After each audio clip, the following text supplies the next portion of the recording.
Olá, estamos de volta, terceiro e último bloco do programa Verdade de hoje, falando sobre os rumos da Petrobras, rumos que levou a empresa até as manchetes internacionais, todas desfavoráveis, e rumos daqui para frente com a nova diretoria e uma CPI. Você participa 3486-1721 ou Twitter Hamilton Nog.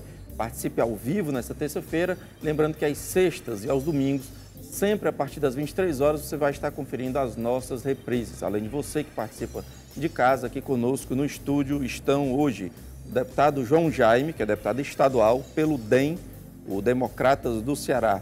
Conosco também Cristiano Janja, que é diretor de comunicação do Sindicato dos Petroleiros, o Sindipetro, e Enio Leão, que é economista. Bom, sempre se fala nessa questão de roubos, de desvios e falcatruas de estatais, fala-se em desvio para campanha política, e aí você toca na questão do financiamento de campanha e enriquecimento pessoal, que tem de todo tipo. Mas eu quero perguntar para o deputado se é a favor do financiamento público de campanha. Sou totalmente contra, porque o câncer da política não é o financiamento oficial da campanha, é o Caixa 2. Então, tanto faz ser financiamento público de campanha de empresa, ou só privado, ou através de pequenas doações, se não for fiscalizado o Caixa 2, não vai mudar nada. Aí você pergunta, por que é que o Partido dos Trabalhadores defende tanto o financiamento público de campanha? Porque financiamento público de campanha é inviável com o modelo político que existe hoje. Você financiar 200 mil candidatos, como é que você vai fazer isso? O senador Renan Calheiros hoje citou o número 500 mil candidatos na última eleição. 500 mil candidatos. Então, o que é que o PT quer? O PT esconde atrás do financiamento público de campanha o voto em lista. Eles querem o quê? Eles querem que esse financiamento público de campanha vá para o partido. Então, cada partido escolhe uma lista de 1, 2, 3, os que eles querem que vá primeiro, que sejam eleitos primeiro. E como eles acham que todas as pesquisas saem, qual o maior partido? O PT tem 23%, agora caiu muito. Eles elegeriam o maior, a lista deles, ele elegeria o maior número de candidatos, enquanto que outros partidos, que eles iriam bater nos outros partidos e quem votasse, você não ia mais votar no candidato, você ia votar no partido, no PT, no DEM, no PSDB. Então, aí o financiamento do público de campanha, aí funciona, porque você repassa isso para o partido. Eu sou candidato, eu estou na lista, eu não sou votado.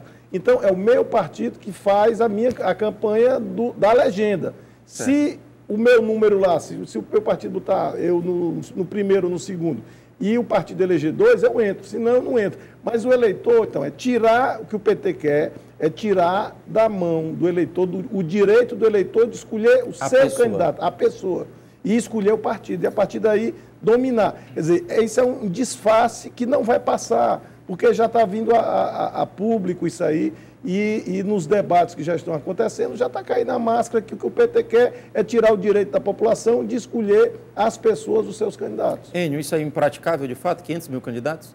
É impraticável, mas eu não vejo problema desde que nós não tenhamos que pagar essa conta. Concordo que tem que haver muito mais fiscalização, tem que acabar com esse dinheiro por fora, que ele claramente tem um objetivo de depois indicar essas pessoas, de ter algum benefício próprio. Então, a gente tem que mudar esse modelo. Agora, eu não acho que a raiz do problema está aí. É a mesma forma de falar sobre reforma de campanha, reforma política. Sempre que tem uma crise, fala-se em reforma política. O que é, afinal, essa reforma política? Quais são os pontos, né? E o que é que a gente avança? Bom, o que está sendo, pelo menos, dito é o fim da reeleição, não sei se vocês concordam com ela. Está sendo dito o financiamento misto, é o que está sendo mais falado. Voto distrital misto. Voto distrital misto, mas eu falo do financiamento público e privado, né, com um teto para o privado. E acredito que mais. Fim da reeleição, já citei. Não tem sistema de governo, o voto distrital ou distritão. Quer dizer, eu sou a favor do voto do distritão. Que é distritão? Você pega, há distorções que é o voto de legenda, gerou distorções. Como? Você teve o Enéas, que já morreu, foi candidato a presidente, ele tirou 1.500.000 votos. Então, como a legenda dele fez 5 deputados, ele elegeu um deputado que tirou 250 votos. Você tem hoje na Assembleia Legislativa do Estado do Ceará deputados que tiraram 40 mil votos, que são suplentes, e você tem deputados com 22 mil votos que foram eleitos. Isso é uma Então, aberração. isso vai contra a Constituição, que diz que as casas legislativas são a representação da população, que dessa forma não é. O que é que acontece? A Constituição preparou uma Constituição de 88, ela criou, nesse ponto, um monstrengo. Ela é parlamentarista, ela preparou para leis parlamentaristas, e quando veio o plebiscito, a população escolheu o presidencialismo. Então, você tem um presidencialismo parlamentarista.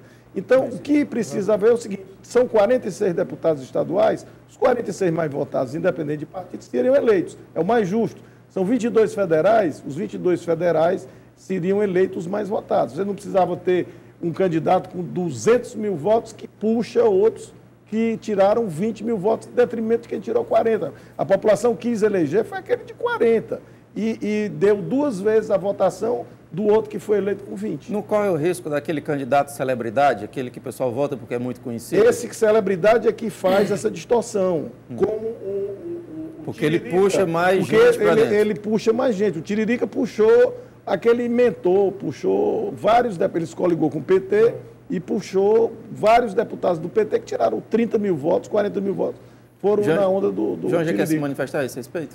Não, eu me manifesto contra o financiamento privado de campanha, porque... Contra o financiamento privado? Contra o financiamento privado. Então seria 100% público, na sua opinião? Na minha opinião, seria 100% público. Mas é lógico que com o sistema, da forma como ele está organizado, realmente isso não seria possível. Daí a necessidade da reforma política, está entendendo? Existe realmente essa necessidade. Para ter o voto em lista, no caso. Agora, para eu concluir, quando você tem esse sistema de votação, tanto pela doação legal como o Caixa 2, está entendendo? Você deslegitima o processo, porque não existe almoço grátis, está entendendo? O Congresso fica subordinado a interesses corporativos. A política fica subordinada a interesses corporativos. E o povo já vem dando sinais de cansaço com esse sistema, porque ele elege, ele participa de uma eleição para legitimar praticamente uma fraude. Ele não se sente representado. Tinha outro ponto também aventado nessa reforma que deve se começar em março, que é o voto, deixar de ser voto obrigatório, para ser voto facultativo. Ajuda isso? Eu acho que o brasileiro não está preparado ainda para o voto, para abrir o voto, porque o eleitorado vai ficar mais manipulável. Quer dizer, é um avanço, mas você pega grotões do interior, onde ainda tem muita influência política, você vai pegar, convencer a votar e convencer a não votar. Então, isso é um risco que é um modernismo, é moderno, as maiores democracias não são obrigatórios, mas para o amadurecimento político da democracia brasileira, no meu modo de ver, isso ainda não comporta, porque pode gerar uma distorção muito grande, principalmente no Nordeste. O Enio concorda? Eu concordo, e mesmo as economias mais desenvolvidas, elas sofrem muito. Você concorda que não dá certo o voto facultativo? Não dá certo. Manter o obrigatório. Porque você daria mais força para cada voto que efetivamente fosse votar. Então, você criaria uma distorção nesses votos de cabresto. Mesmo as economias mais avançadas, os Estados Unidos é um exemplo, tem muito problema com isso. Nos Estados Unidos, em eleições minoritárias, as eleições de Congresso, 28% da população vai votar. E aí o peso de determinados grupos é muito forte. Na eleição do Bush, a gente teve uma presença muito forte da igreja. A igreja votou muito forte. Então, o peso que esse grupo teve só em convencer o povo a votar. Gerou um resultado muito bom para ele. Janja. Concordo também que nós não estamos preparados ainda para o voto livre, está entendendo? O brasileiro ele tem que se educar politicamente para ele fazer valer os seus interesses junto aos políticos. A nossa democracia é representativa e as pessoas não se dão conta disso. Elas vão para a urna sem saber quais são os próprios interesses com a política. Elas votam, dão um cheque em branco e ficam esperando até a próxima eleição o que vai acontecer. Então, eu não concordo com o voto livre ainda. Eu acho que a gente tem que trabalhar muito o eleitorado para que ele amadureça politicamente. A gente falou em questão de gestão, de governança. No entanto, o próximo presidente, aliás, o atual presidente, já eleito lá pelo Conselho da Petrobras, vai ter que ter um trânsito político, porque vai enfrentar uma CPI. E aí eu queria saber de vocês do perfil desse presidente para enfrentar o problema político que seria uma CPI. Eu acho que a posição dele é confortável. Quando você vai para uma CPI sem ter participado do problema, ele vai muito mais passar as informações que ele pode ter visto, mas ele não tem grande compromisso, porque ele não estava dentro da instituição naquele momento. Então, eu acho que esse não é o maior problema que ele tem para enfrentar. Não precisa ser um grande gerenciador de crise. Não, ele vai enfrentar várias crises, inúmeras, sejam políticas, sejam financeiras. Já está dentro da crise. Já está dentro. Mas ele não vai ser um ator. Ninguém vai poder questioná-lo de algum desvio que tenha acontecido no passado. Ele vai ter uma excusa muito fácil. Eu não participava, nem era da empresa. Eu acho que o papel dele vai ser importante no sentido de que aí a gente vai ver qual foi o objetivo dele ter sido escolhido, se ele vai facilitar ou se ele vai dificultar. Nós tivemos na outra CPI, que foi uma farsa, um combinemos onde a diretoria da Petrobras treinava os depoentes com media training e pago pela própria empresa para defender quem roubou a empresa. Na verdade, quando se escolhe o presidente da CPI e o relator, você já sabe o que vai dar. Isso aí é uma postura que vai ser importante a gente ver qual vai ser a postura desse novo presidente em relação a esse tipo de coisa, que eu não acredito que ele vá aceitar ou que isso vá acontecer agora e depois ser um combinemos e uma farsa. As perguntas eram feitas e passadas para quem ia responder. As perguntas e respostas já eram feitas. Então, nós vivemos uma farsa. Eu não levo muita fé nessa CPI, porque o governo vai ter ampla maioria, é a oposição que criou, mas o governo vai ter ampla maioria e tem o poder de manipular. Porém, como agora o momento é diferente, pode ser que torne público muitas coisas que estão nesse processo que a gente ainda não sabe. A Lava Jato vai tangenciar esse processo? Eu acho que sim, eu acho que nós temos aí um juiz muito sério, como eu falei aqui no início do programa, ele é um juiz que ele só se manifesta nos autos. A gente vê que é o papel do judiciário, se manifestar nos autos, né?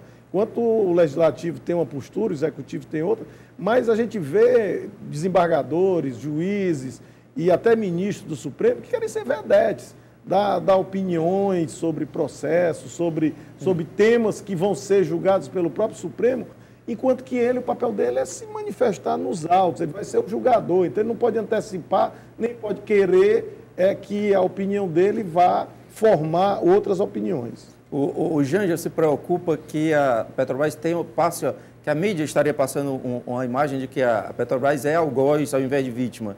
Você tem realmente esse medo? A gente tem. Não é medo. É a impressão que nós temos, é a percepção que nós temos, está entendendo? Que a empresa está sob ataque cerrado. Por causa Mas esse ataque não é justamente para protegê-la de pessoas que estão confessadamente... A Petrobras é uma vítima, claramente uma vítima que todos nós queremos resgatar. Eu acho que ninguém, e vocês principalmente. Essa é a nossa impressão. Nós somos vítimas de corrupção, está entendendo? E a impressão do corpo técnico da empresa é essa. A nossa expectativa com as investigações é que haja um aprendizado, que a empresa amadureça na sua governança e que instrumentos de gestão e de transparência sejam criados para que no futuro jamais a gente passe por um processo dessa natureza. Que instrumentos é que faltam, Enio, que poderiam ser implantados para ajudar nesse processo? Cabe uma discussão longa aqui, mas... Primeiro, o código de ética, que estão começando a fazer agora. Ontem eu vi uma divulgação a esse respeito. Não havia também a diretoria. E esse código de ética tem poder de quê? De demissão? Tem poder de quê? O código de ética é um código de procedimentos que você vai se reger por ele. O que é ético, o que não é ético. É ético um diretor da Petrobras receber um carro de prêmio? Ou receber um prêmio, um relógio de ouro, um Rolex de ouro? Então, são procedimentos que estão no código que vão nortear as atitudes, não só da diretoria, que pode depor contra, por exemplo, pode ser usado como mecanismo jurídico contra um eventual delito? Sim, a punição administrativa, em primeiro lugar, e dependendo do caso, até jurídica. Eu queria me manifestar em relação a isso. Eu acho que realmente é grave você aceitar presente de pessoas interessadas na companhia. Mas isso é uma prática na política nacional. Nós temos um processo de impeachment arquivado pelo José Sarney contra o ministro Gilmar Mendes, pelas relações dele com determinado advogado que tem interesse nas decisões do Supremo Tribunal Federal. Quer dizer, é um absurdo. Recentemente, 2 gravações foram divulgadas de 2 personalidades da República em relação a um governador que foi apanhado pela Polícia Federal. Quer dizer, o Brasil todinho, a política, os 3 poderes precisam amadurecer em relação a isso. Parece que faz parte da cultura nacional esse tipo de coisa. Acho que faz. Então é muito triste para nós que estamos aqui na base da pirâmide assistir a esse espetáculo, tá entendendo? De maneira nenhuma. Para todos nós que somos brasileiros, de maneira nenhuma a gente concorda com esse tipo de sério e diferente. Então, segundo o Enio, são algumas iniciativas fáceis, poderiam ser tomadas a princípio, pelo menos. Tem um início aí que tem que ser feito muito claro, como a gente comentou, ter um balanço, começar a criar regras mais claras, inclusive em relação à ética. Mas aí entra uma discussão muito maior de o modelo da Petrobras, qual é o tamanho que a Petrobras tem que ter. Em linhas gerais, é uma empresa transparente? Uma empresa de petróleo, ela raramente é transparente, porque é um negócio tão específico. Se eu mostrar para você aqui a carta convite de uma plataforma de petróleo e disser que é 100 milhões, 1 bilhão ou 10 bilhões, a exceção do Janja aqui, eu acho que ninguém vai ter capacidade de avaliar, porque é algo muito específico. Tá. Senhores, a gente está chegando ao final, temos 1 minuto e meio, queria garantir tradicionais 30 segundos para cada um, livres, democráticos e abertos para quaisquer temas que os senhores quiserem. Enio, por favor, 30 segundos. O que eu quero dizer só que acho que todos nós aqui temos o mesmo objetivo, acho que o objetivo é fazer o Brasil um país sério, passar por essa etapa. A nossa democracia ainda é nova, eu acho que ela tem muito para amadurecer. Eu sou muito otimista e eu ainda sigo acreditando, viu? Eu já fui mais. Já foi mais? Já fui mais, ainda sou, mas já fui mais. E acho que todos nós queremos a mesma forma. Temos posições diferentes em alguns pontos, mas o objetivo é o mesmo, é tornar o Brasil um país sério para que ele no futuro seja realmente um bom lugar para viver. Janja, por favor. Da mesma forma, eu concordo em número general com o Enio. A nossa perspectiva, a nossa percepção é de que as coisas podem melhorar se as pessoas tiverem a correta visão do Brasil, da política, da sociedade como um todo. É preciso que, como se entende de futebol hoje, se entenda também de política, para poder a participação aumentar e a democracia ela ganhar legitimidade, está entendendo? Não pode a pessoa se dirigir para uma urna como um boi vai para o abate. Então, a educação política no Brasil é muito precária. E as paixões também, está entendendo? Muita gente chega e diz partido A, partido B, partido C, e não é capaz de identificar onde está esse partido no espectro político. Ok. Obrigado. Deputado, por favor. Quero agradecer a você, Hamilton, a direção da TV União, ao Enio, que enriqueceu aqui o debate, ao Janja também, que com sua experiência de funcionário da Petrobras, seu conhecimento da empresa, também engrandeceu esse debate, aos telespectadores, e dizer que esse é o nosso objetivo, de querer ver uma Petrobras passada a limpo e uma Petrobras que dê lucro para pagar melhores salários para os funcionários, que dê lucro para dar retorno aos acionistas, porque não existe essa história de você comprar uma ação e não querer dividendo. Você ser sócio de uma empresa e não esperar que ela te devolva. Essa é a motivação, lucro, né? Essa é a motivação, senão você não vai ter investidores. E que a Petrobras saia dessa situação e se torne aquilo que todo brasileiro quer. Uma grande empresa brasileira, uma das maiores empresas do mundo no ramo de exploração e distribuição e refino de petróleo. Enio, Janja, deputado João Jaime, agradeço demais a presença dos senhores, ficamos muito felizes com o debate, agradecemos também a presença, a ligação do Jefferson, os twitters do André Luiz e do Igor Moura Rodrigues. Igor, Twitter sempre às terças-feiras, que é ao vivo, sexta e domingo, é apenas reprise, então não daria para comentar. Grande abraço, terça-feira que vem a gente está de volta com outro tema do A Verdade para você. Tchau.